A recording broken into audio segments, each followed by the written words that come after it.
Well, I knew I wanted a smaller school, and I liked the idea of a liberal arts education to really get like a well-rounded education. One of the professors, Dr. Henry, actually saw me, and she knew I was a prospective student, so she took time out of her schedule and brought me upstairs and like showed me around the laboratories. Just seeing that, like as an incoming college student, I just like knew that this is a school that I wanted to be in.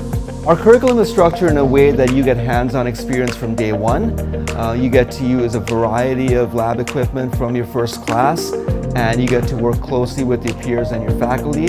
We offer a variety of pathways in our department, and our students have gone on to medical school, graduate programs, or they've gone straight into the industry. When I was leaving campus, I knew like I could be at home here, even though I wasn't at home and everything, and that's why I like the program and why I like the school too.